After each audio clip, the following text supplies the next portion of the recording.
Dear friends, welcome to the panel discussion on From Emotional Tsunami to Empathy on Day 8 of Asian Literary Society's Navratri 2021.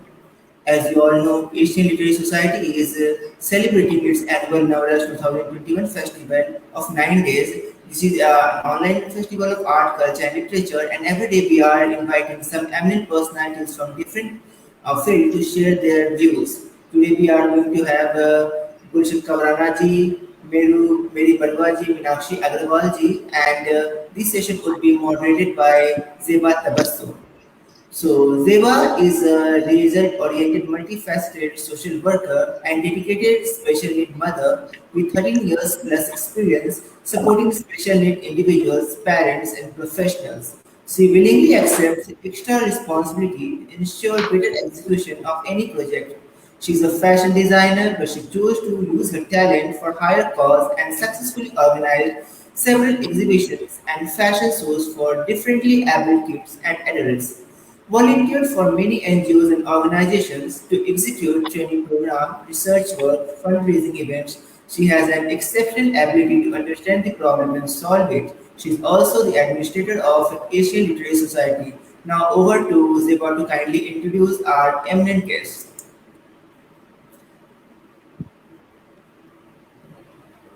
Zeba, you are on mute.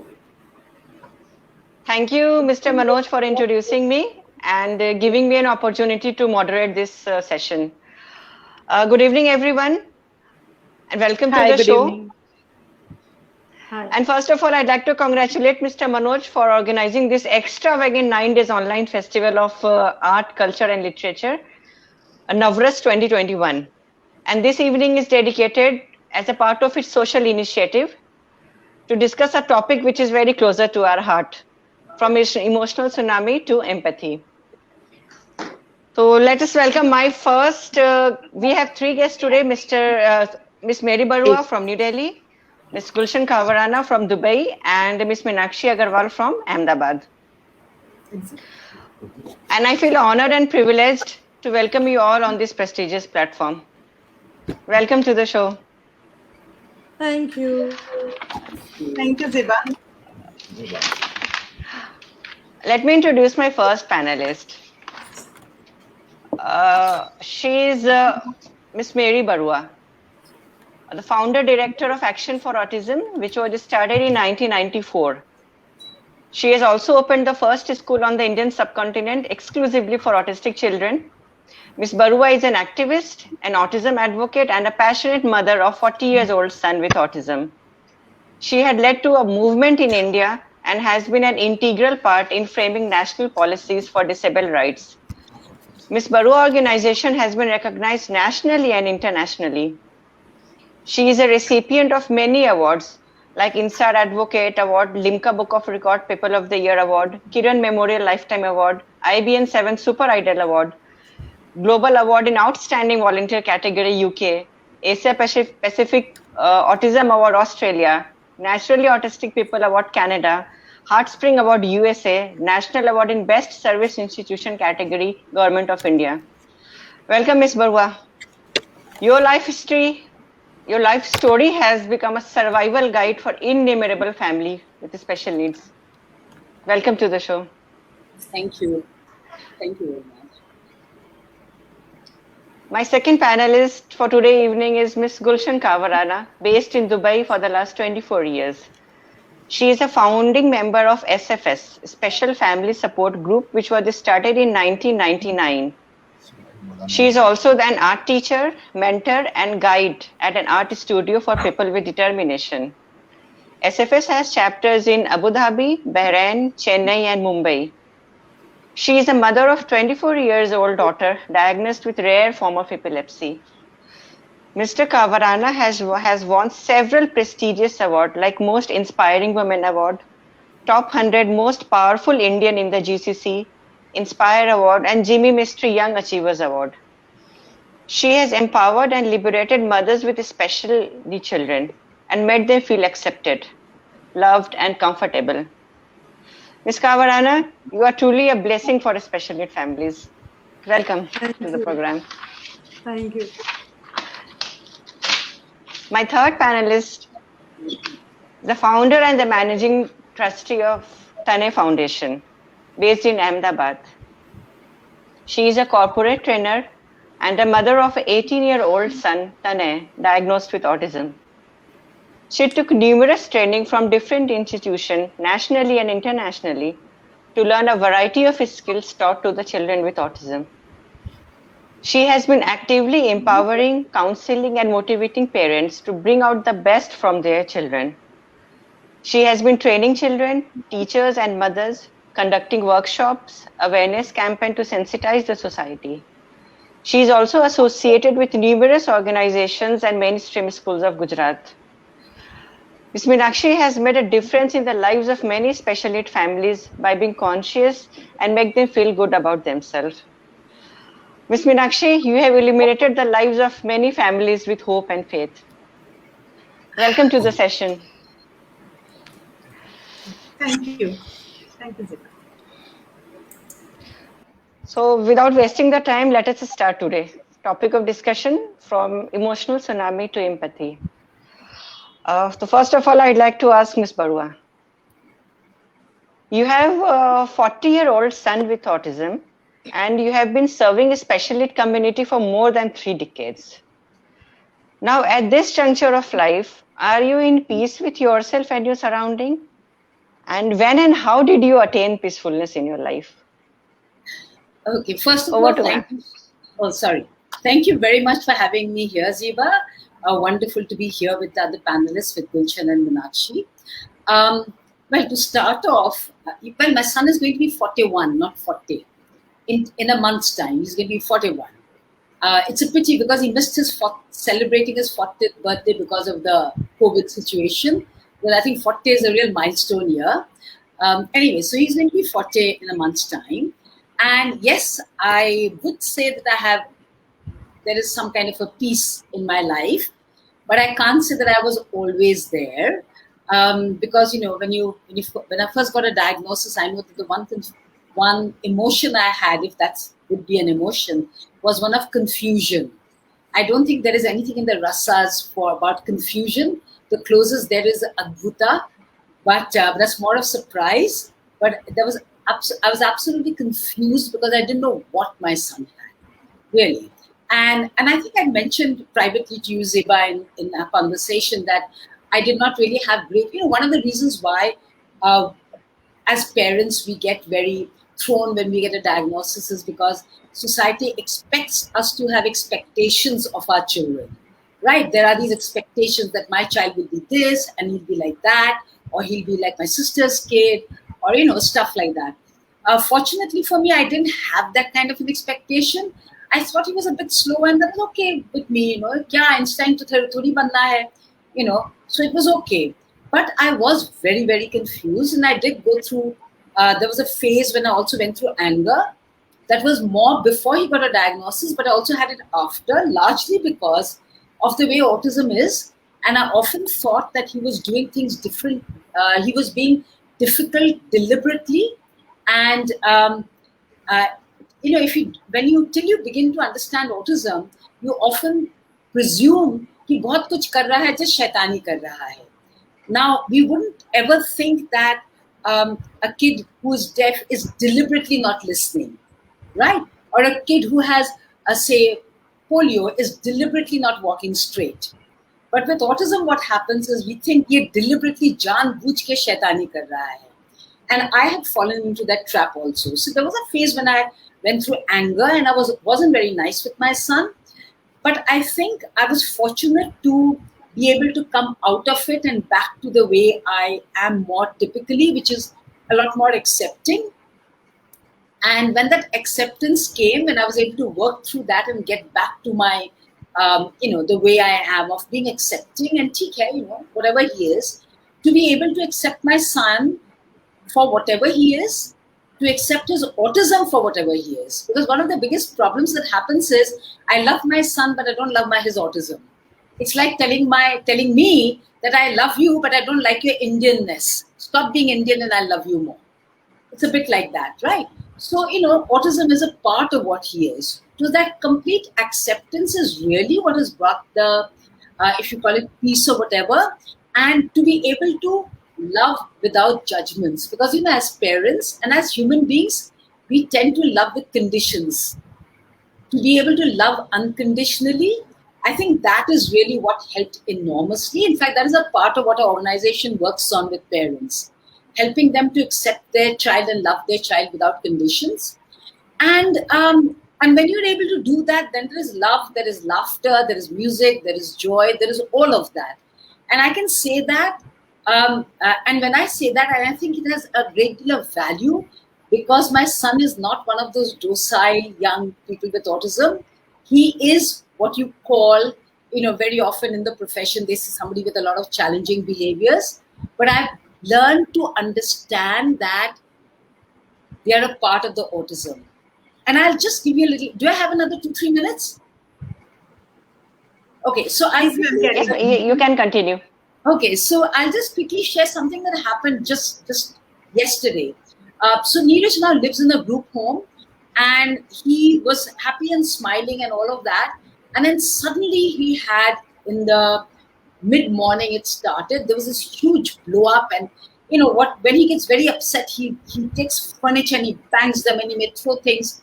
And the typical reaction is another meltdown, autistic meltdown, violence, all that kind of rubbish, right? But we knew there had to be a reason. And we figured out what the reason was. And the reason was that we were changing his room. So when he moved to the group home, he had initially stayed in one room, right? And we had moved him from that room. And when we had done that, we had prepared him 15 days in advance. We put it on the calendar, made it visual, had chats about it periodically, so that he was able to deal with the anxiety that comes with that. Most of us will have difficulty in moving homes, moving rooms.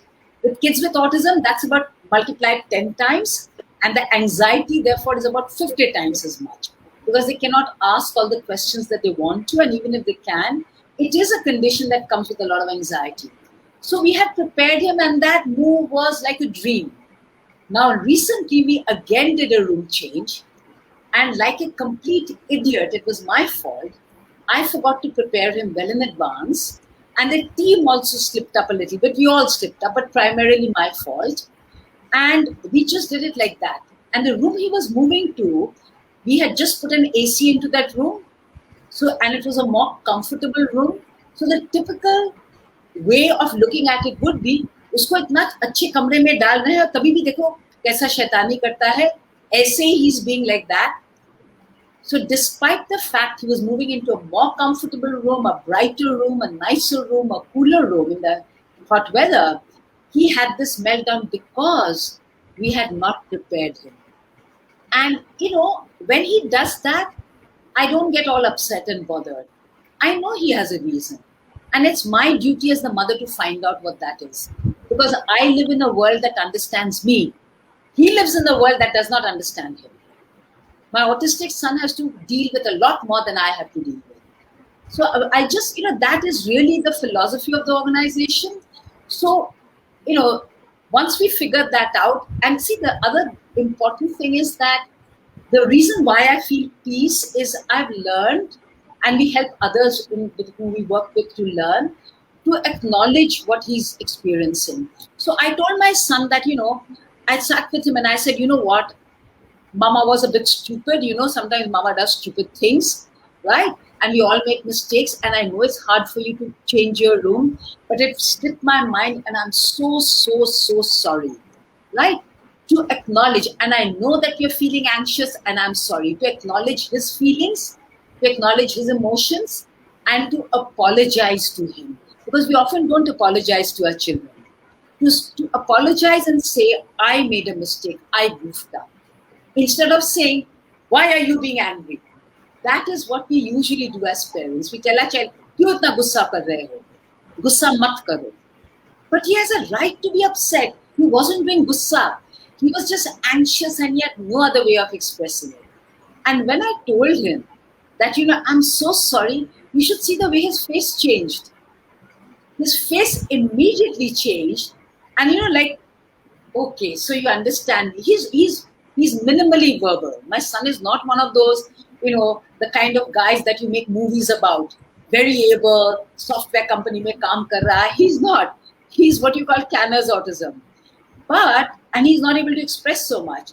But the kind of expression that came over his face, that was one of the nicest things that happened today. You see that expression when I said that, And before that, somebody had asked him, I was at the group home and I was coming home today. So I had asked him earlier if you want to come, and he said, yes, I will come. But today, when he was asked in the morning, before I spoke to him, do you want to go with Mary? He said, don't want to go with Mary. Right? And I had to accept that.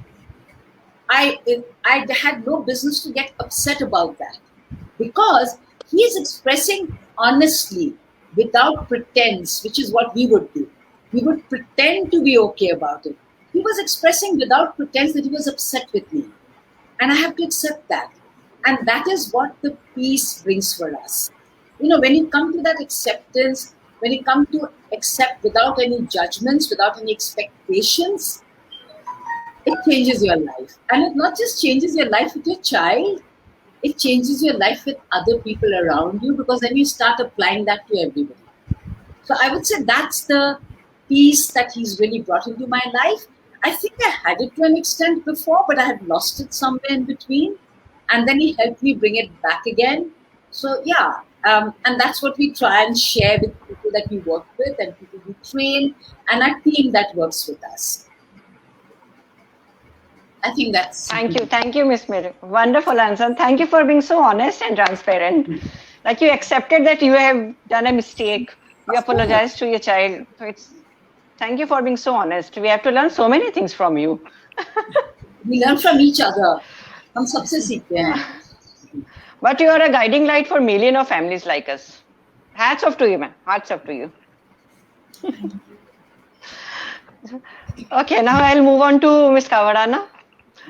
None of us expected to be a mother of a special needs child, but few of us are chosen to perform this Herculean task.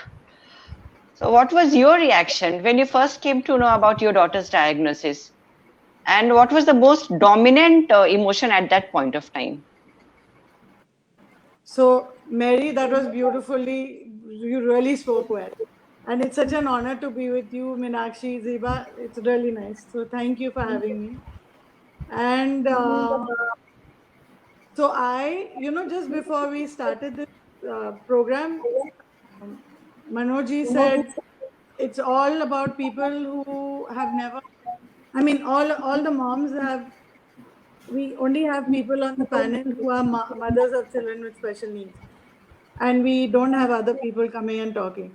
But I used to be a volunteer in the school for special needs kids, and I never imagined that it would be my turn. I was so happy to be around people with disabilities, but I was a big hypocrite. I didn't want to come home to one, I had an older daughter at that time, Janai, who was doing so well in every field, If she tried singing, she was excelling in that. She was just, and I was like this proud mother. And then Zara came into our lives, and I thought, we'll follow the same pattern. And of course, we were in shock, denial, all the grieving processes that we went through. And even though I was involved with children with special needs, accepting Zara was like the hardest for me. I came to terms that, okay, Zara has epilepsy, that's fine, I will handle it. But when it came to her being severely disabled, that was like this complete shock, So for me, it was, I got hit twice, I handled the epilepsy part, but then her regression, and then, that was really, really hard for me. So I stopped being a mother and I became everything else. I became a therapist and a teacher and this and that. And I just wanted to prove to the doctor, I'll show you, I won't allow my daughter to regress. I'm going to work so hard with her. And, I could see her, she could eat by herself. She could ask for water. If I said, Zara, let's go to school, that time she was in nursery, I didn't have to say, bring your bag and get your shoes. She would just bring her shoes and bring her bag, and then we would leave. So she was able to do all these tasks, and then everything went away. Every seizure took a part of her, you know. And it was like I was given this beautiful shell with a pearl inside, and then God takes away the pearl. I don't know if I said this last time, but sorry if I'm repeating. But you know, this pearl gets taken away from you, and you're just left with this shell. And I said, I don't want this shell. This is not what I had bargained for. You know, I wanted a child just like Janai because, you know, she was so perfect in every way. And then I get Zara, who is, you know, the balance has completely gone.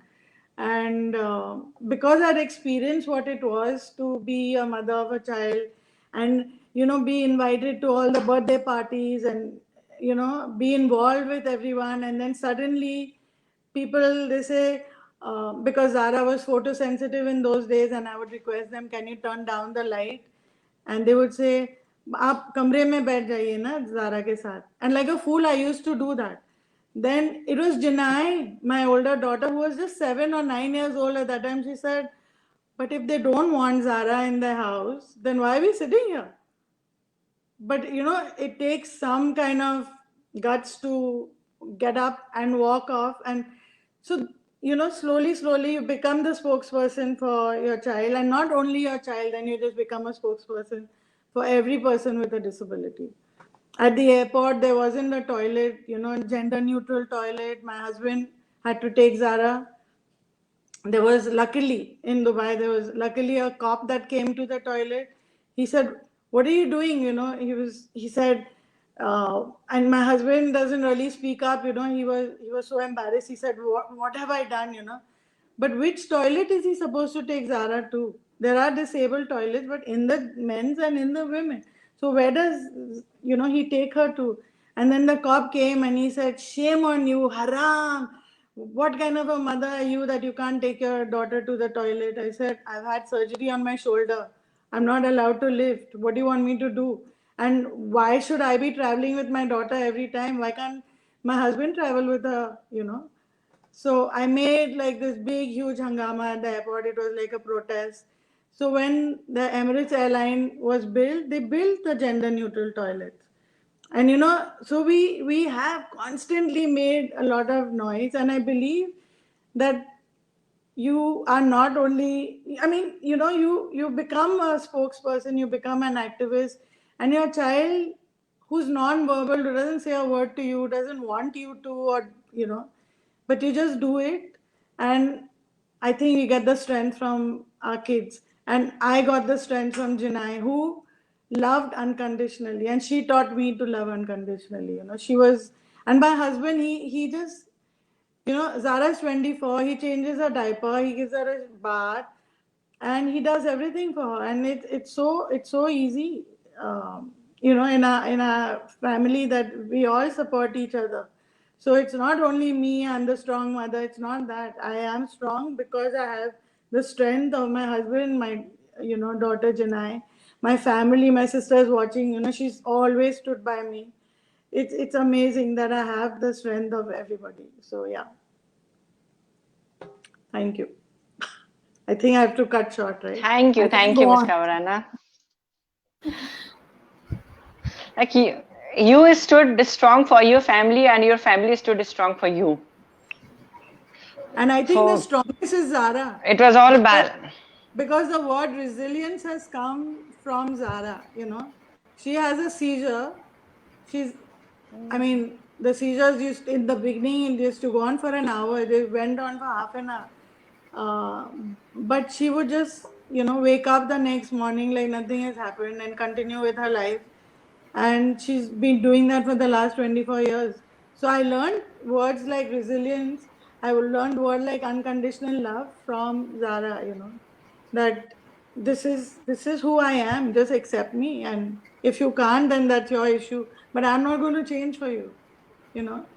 So, and that is what I keep telling all the parents, you know, when especially the new moms, stop being a teacher and therapist and all that, leave that to the professional. You be a mom, you just love, you know. I took videos of Zara seizures. I didn't take of her speaking, I didn't enjoy her, You know, I was just recording everything, writing down. I was so crazy with why did she get this seizure? I have to write down everything and record it.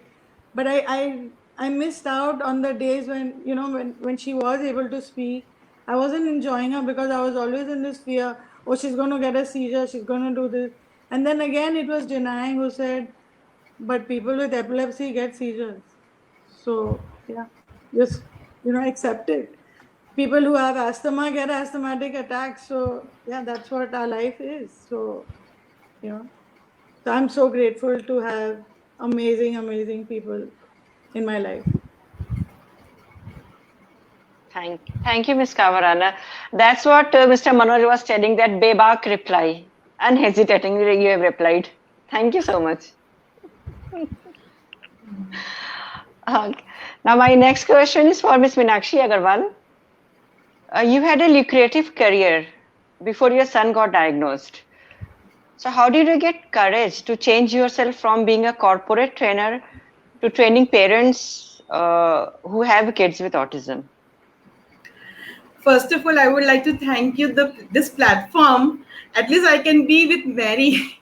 She is the first person of my life whom I have followed and understood what autism is all about and like what to do next. Because this was something that questions always used to come into my mind. Why Tana is doing like this? Why Tana is doing like that? So before that, I was a corporate trainer dealing with the corporate people, training manager level people. Things were absolutely fine. And of course, we were struggling financially also that time. So that financial setback also, I could not give much time to Tanay. But then I realized that there is Tanay was diagnosed very late at 9.5 years of age. So before that, he was going to special schools, but I was not satisfied with his growth. Where I was teaching numerous skills to the manager level people in the corporates, and my son was struggling to even learn the basics. I was like, why I can't teach him? Why he is not able to understand the alphabets? Why he is not able to understand the numbers? So this was my concern, that he should at least learn to read or write. So, but I could not understand that he is autistic because he was a very, very happy child. His smile and everything, I would just, my stress and everything going to vanish just seeing his smile. So I knew he is special in some or the other way, but I would not understand autism. So when at the age of 9, when he started having some kind of behaviors, you can name them behaviors, because that time I would not understand why Tana is behaving so weird, crying anytime, laughing anytime, why he's getting stubborn many times. He is verbal, Tana is verbal, and he can express himself very well. So why? My question was always why. And in special schools, they would not reply to my questions. Why I used to go to them and ask them why Tana is behaving like this. So they say, okay, it's like that only. No, you have to just live with that. So, but I should know how to deal with her at home. Please tell me. So these questions went unanswered. And when I thought, now time is passing by. Now, if I don't do anything for my child, and he will not have a quality life ahead. So in that way, I actually started searching the net and thought, I cannot leave Tana and go somewhere, take the training or something to understand that. So thankfully, Action for Autism had this training program for mothers, and I got enrolled with that. And I'm so glad I found that at that time, that I really came to know what Tana is going through. And it was like, sometimes I used to get angry. Yeah, Tana, don't you understand this? I'm making you understand. Why can't you understand those certain things? And then I understood myself. So I was so wrong. What turmoil he's going through, I could not understand that, being a mother. And I was training corporate people. Just imagine. So that made him know, if I cannot deal with Tanay, I have no right to train anybody else. So that was the first thing I did in my life to change my career from the corporate trainer. Now, being a mother. So first of all, I wanted to become a mother, good mother. So I found Action for Autism, and then after I went to for many other courses, understanding sensory part, understanding behavioral issues, understanding a lot more things, how to teach and all. And then I thought, and I gave it a thought. See, there are mothers like me, there are parents like me who need support. No, but they don't get much, because in Ahmedabad there was not a concept of parents coming to the school and being a part of the organization. So it was like very difficult for the parents like me who want to know what to do, but they don't have any. You can say nobody's there to enlighten them.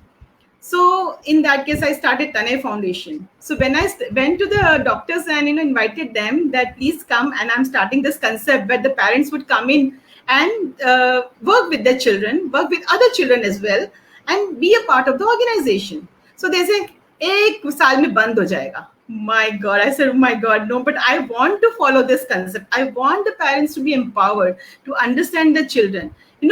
Mostly what we do, we send our children to school. When they come home, we just get them the tuition classes and our job is over. Most of them, mothers do like that only. But this is the place where you have to be the part of your child's education and training. I made it a mandatory that 1 month training is compulsory to get admission of your child. So many admissions would go away like that only.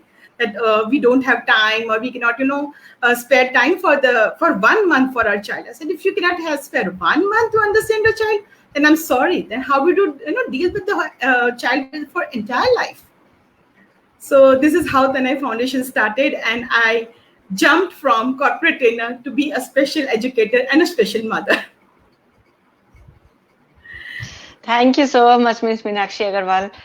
I have witnessed your hard work and the sacrifice, and that the ripple effect which Ms. Mary has given. You started AFA. Ms. Meenakshi Agarwal, she got trained under you, and I got trained under her. So it was all a ripple effect. Like no words can describe the magnitude of hard work and sacrifice which you has given, and you have done for your child and as well as for other children, to help them develop physically, intellectually, emotionally, functionally. Thank you so much, Ms. Meenakshi. Many parents, they are actually there for me, supporting me, and we are starting a vocational center where the mothers would come in and serve every day 2 hours in the center. Great initiative. Best wishes. Best wishes. Thank you so much. Okay. Now I'll move on to Ms. Barua. There is always a favorite memory that we would like to play again and again. Which is your favorite memory as a special need mother, which instinctively brings a smile on your face? Okay. First, I would like to say that I think, Gulshan, you got a fabulous daughter, your older daughter. Amazing. And Meenakshi, lovely to hear about your journey. Really super. Thank you so much, ma'am. This. You are the inspiration for all of us. You are inspiration for all of us. We all inspire each other, and we all learn from each other. Somebody has to take the initiative. You took initiative to inspire us. So, when you, Ziba, when you asked for a memory, actually there are so many memories. So I was just sitting here thinking, what should I talk about? For instance, I remember so one of the memories is that when he was about 18, I think, so there's this couple, friend of ours, Estelle and Rajiv. They had invited us for, I think either it was a Christmas party or a New Year's party on their terrace. And there was my son in a suit and all of that. He was with a glass of, Coke or something in his hand, like all the other guests. And then occasionally when the servers would come around, he'd take a little bite and he'd eat that. And, just standing around, hanging around like everybody else. And then the music started and people started dancing. So I had a dance with him. And then this young girl came and asked him for a dance. And I realized that after she started dancing with him, and they were slow dancing, so that he was fine with. And then I saw from her face that she figured, because she tried to hold a conversation, right? And then Neeraj doesn't really speak. Then she figured that he was different. But I love that memory and that absolute joy on his face when this young girl came and asked him for a dance and he was on the floor. There's another quick memory. The first time, he never used to really speak as such, So I would tell him, love mama, and sometimes he would sing it as a love mama, love mama, love mama. I'd do that kind of stuff. And then the first time, I think he was about, I can't remember, 15, 16, he said, love mama. Oh, that was, I think, one of the most amazing days in my life when he said that. And then, the times when, like earlier I was recounting, when I acknowledge that I made a mistake and I'm sorry, and I understand how you feel and I validate his feelings, and then the expression I get on his face, I think those are also some of the most amazing memories for me. So I would say, there are so many, not one. I could sit and talk the entire evening telling you about the great memories. But these, I would say, are some of the ones that I could think of right now. Oh, thank you. Thank you, Ms. Barua. Actually, many parents, especially mothers, they always think of those negative things, of those meltdowns and all those rubbish things. We hardly remember those good things. That's why I wanted to hear it from your mouth. Huh. Yeah, Even our kids, they have brought us the love and joy, smile. Yeah, of course. Who doesn't have hard times? We don't remember only the bad things. We mostly remember the good things. Always. Right. So why not and the we same should do for- that. Yeah, absolutely. And I believe that our kids, they have given us this life reward of joy, smile, patience, compassion. Yeah. See, once we move towards unconditional acceptance, things just change. We have to, and which is what Gulshan was saying her daughter taught her. That's the thing. Once you move into being unconditional in your acceptance and love, then things change. And of course, there'll be times when you'll still lose it. But that's what parents do. You lose it with your kids in any case. Doesn't necessarily have to have a disability or something. But those are things that come and go. Whereas the good things that stay. Right. Thank you so much. Thank you so much, Ms. Barua.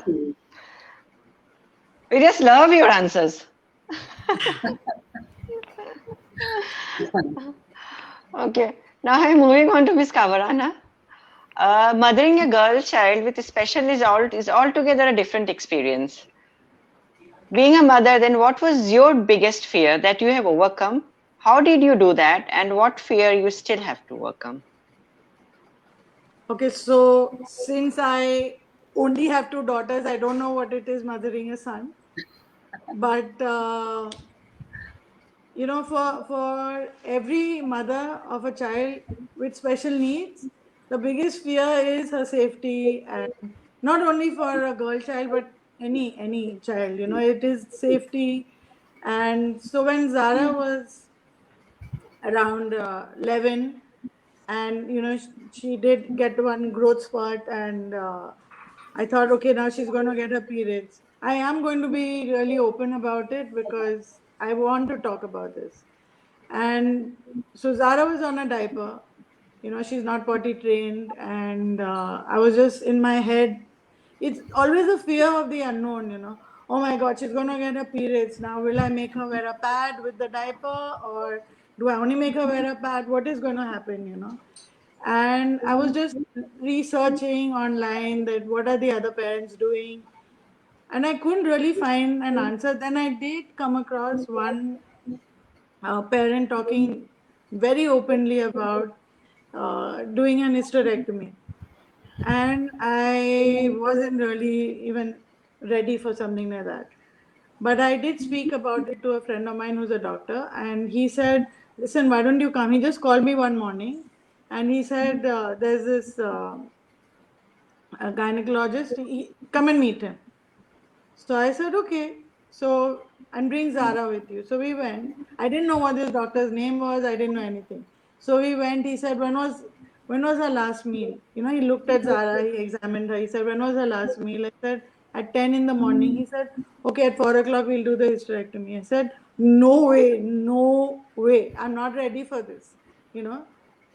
I said, I didn't come to do a hysterectomy. I came to talk to you about it.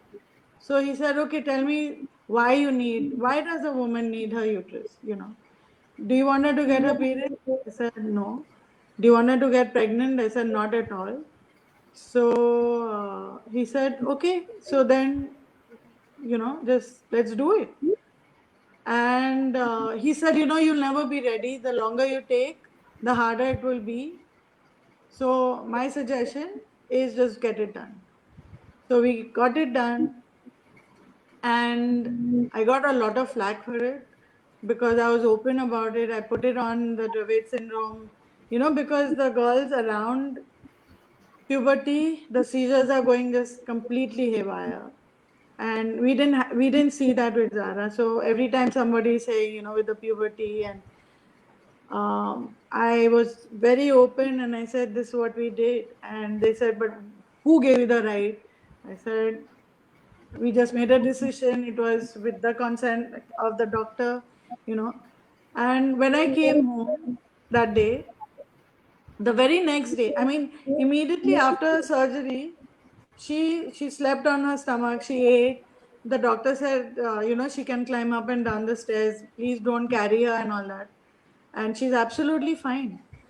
And it didn't even feel like she's had a major surgery.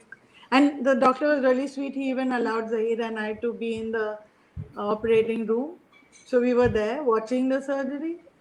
And I think that gave us a lot of relief that everything went well. And when I came home, I called up, 9 other families who, I'm not saying hysterectomy is for a child with Down syndrome or with autism who can manage their periods. But for somebody like Zara, I think it was the best decision that we ever made. And uh, all the other girls did it after Zara, and they all, everybody blesses, and now they share their story with everyone else. So I really want to be, I know it might not seem the right thing for you, but I'm not telling you it's the right thing for you. It was the right thing for our family, it was the right thing for Zara, and that's why we did it. And now, the only thing I would want, the fear is, this, everybody has this fear. I would want my child to die before me. But that also, Mary, I had somebody just like you in my life. Her name was Sandhya Pereira. And we lost her in March, unfortunately, to cancer. But when I spoke to her in Feb, she was so ready to go. She has twins with cerebral palsy. They're 35-year-old, and I was bitterly crying, and I was saying, Sandhya, I cannot come to terms with this. And she said, well, you'll have to, because I am going. And, I have made arrangements for my daughters. They're fine, and I'm so ready to go. And that is what we all, as parents, have to think about. We can't keep saying this nonsense that we want our child to die before us, because that is rubbish. That's not, if God was listening, he would have even cured our kids, especially of Zara, for her epilepsy to stop. But I don't think he's listening. So there's no point asking for something silly like that. So when I am a Zoroastrian, I have started a support group in Mumbai as well. And a friend of mine has taken over. She has started a vocational center, and she's also started a residential home. I'm not ready to put Zara there right now. We are absolutely strong, healthy right now. We can still take care of her. But I know that if and when the time comes, there is something for her. I am part of the organization. It's something that I have made arrangement, and this is what Sandhya taught us. So Sandhya, when she inherited property in Sri Lanka, she built it like a home, and then she said, I'm going to give it to the nuns to run. So after me, the nuns will take over. And but right now, her husband is still there. He is taking care of the twins. But when the time comes, and if it becomes too much for him, he will give it, and this will become a residential home, not only for her 2 daughters, but so many others will be helped. So if we all think in that long term, I mean, that, and then I don't have a fear. I don't have any fear now. I don't, whether I go first or Zara goes first, I don't have the fear anymore. So yeah, I enjoy every minute. and we live life accepting Zara and loving her the way she is. So there's no fear anymore. Thank you so much, Ms. Kavarana. Thank you. Thank you. Like mothers not only carry a baby in her womb for 9 months, but in her heart and mind throughout her life and beyond. And Zara is blessed to have a mother like you. And Zara is blessed to have an amazing dad. He's just walked in. He's kissing Zara right now. You know, he truly, truly is the most amazing dad. I'm so blessed to have him as a husband and as the father of my daughters. So, yeah. Thank you so much. Coming back to Miss Meenakshi, Navras are the 9 basic emotions, and I think I have covered most of them, like courage, fear, anger, love, peace.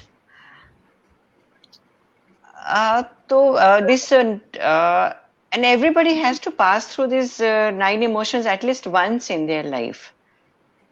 I think anger is the most dangerous of all of the emotions. So how you have, have you ever been angry with yourself, your life, or with God? And Well, how you dealt with everything it? I was angry. I was actually very pampered child at home, only daughter. So I was like pampered in every way.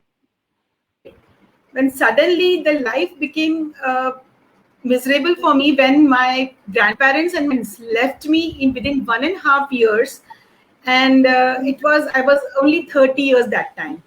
So it was difficult for me to understand, okay, suddenly what happened? Suddenly my roof is gone. So why God is this to me, giving me so much love and affection and everything, not there. Then Tanay was born. And on the 6th day itself, he started having convulsions.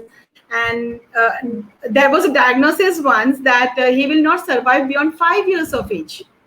So it was so difficult for me that, okay, for 5 years, what will I do? How will I manage once he will not be there after 5 years with me? So I was really angry with again God. Then Tanay was diagnosed with autism. So again, I was like, why me? Look, I wanted my child to get higher education, and why he's still why is this happening to me? Then came that the society did not accept him. It was bad parenting side that I did not teach Tanay anything. So again, that made me angry. So there were many situations that made me angry. That why, and all only in once.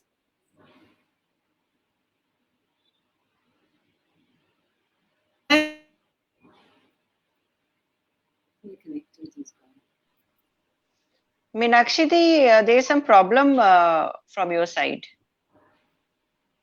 I think there is some internet issue. कोई नहीं, let her manage till the time we can talk. So, Mary ma'am, you can give us some ending note towards this session, because we want to end this session with a very positive thing. Yeah.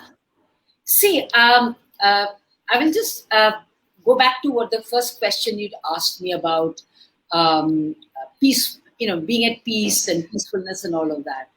And, the way I think we want to look at it, at least the way we try to look at it, is that it's really a choice that I have. I can choose, okay, I have my son, right? Now, it's up to me how I decide to live my life. I can choose to be miserable, angry, unhappy, sad, all of those things. Or I can choose to celebrate his life, whatever way he is, and celebrate my life. Ultimately, that choice is with me. We have one life to live, right? We just have one life to live. And we can decide on frittering away with anger, tears, all that kind of stuff, or blaming God, nature, parents, society, even society. Or we can just say, whatever it is, I'm going to live this life to the fullest. I'm going to enjoy my child to the fullest, and I will be happy so that he also learns to be happy and enjoy our lives together. So that really is a choice. And Yes, I know ma'am. it's not an easy choice. It is a choice you have to work on, but it is a choice. And in that one life, it's we who can decide what our life will be like. Especially if one has a reasonably, if you're reasonably well-to-do, it's that much easier. There are so many things you don't have to worry about. People who have a tough life financially and everything, there are more challenges that come in there. They have to work harder. But if you've got a reasonably comfortable life, enjoy your child is what I would say, and make that choice. And ultimately, the Yes. choice is ours. Yes. Thank Sorry, you. there was some Thank you so much. internet Okay, no, distraction. yeah, we understood. Back to Meenakshi Agarwal. So anger was always there, but then when actually Tanay started smiling, Tanay started becoming happy, that anger vanished. My choices changed. My life 360-degree was a change after I started Tanay Foundation. Basically, my short temperedness just went away. I learned to be very, very patient. And my choices, like previously I had choices of reading books or surfing on net and time pass like this, going out with friends and all. Now what Tanay likes, I like that only. Like, he loves to go for a boating, he loves to go for rides, he likes outing. So what makes him happy, I'm happy with him.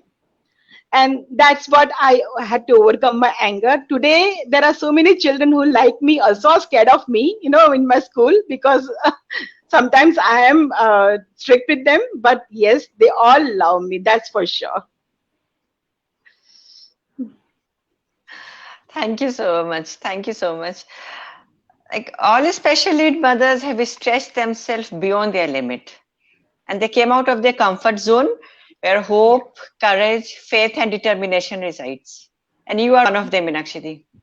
Yeah. Thank you Yes, so thank much. you so much, Jaiba. So with this, we are